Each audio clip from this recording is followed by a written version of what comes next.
Hi అండి. నేను ఒక్కటే యూట్యూబర్స్‌కి చెప్తున్నా. ఇలాంటి చెత్త వీడియోలని ప్రోత్సహించి పెట్టితే అందరికంటే ముందు వాళ్ళకి పాపం తగులుతది. వాళ్ళ పిల్లలకు తగులుతది. వాళ్ళ తల్లిదండ్రులకు తగులుతది.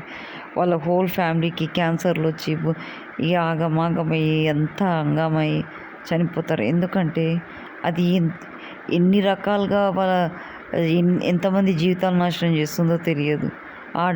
ఆ డబ్బు ఏం చేసుకుంటారో మీరు నాకు అర్థం కాదు. జీవితాలు నాశనం చేసి ఆ పనులు ఎందుకండి?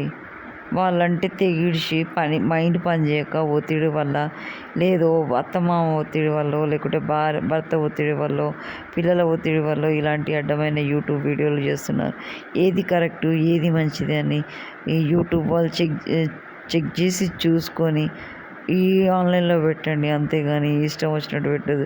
నేను యూట్యూబ్ వాళ్ళకు ఒకటే రిక్వెస్ట్ చేస్తున్నా చేతులెత్తి, సార్ ఆర్ మేడం మీరు ఎవరైతే ఏందండి, ప్లీజ్ ఇలాంటి వీడియోలు పెట్టకండి. ఇంత రిక్వెస్ట్ చేసిన అమ్మాయి ఎవరు ఉండకపోవచ్చు, నేను మాత్రం మిమ్మల్ని రిక్వెస్ట్ చేస్తున్నాను సార్. ఇలాంటి వీడియోలు మాత్రం పెట్టొద్దండి. పిల్లలు పాడవుతున్నారు.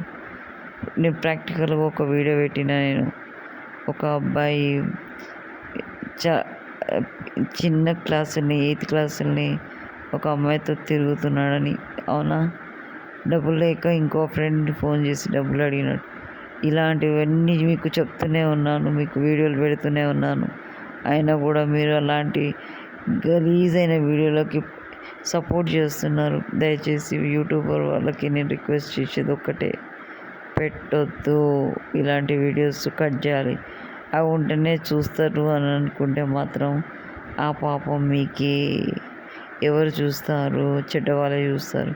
మంచి వాళ్ళు ఎవ్వరు చూడరు నాకు తెలిసినంత వరకు. Thank you to everyone. Bye.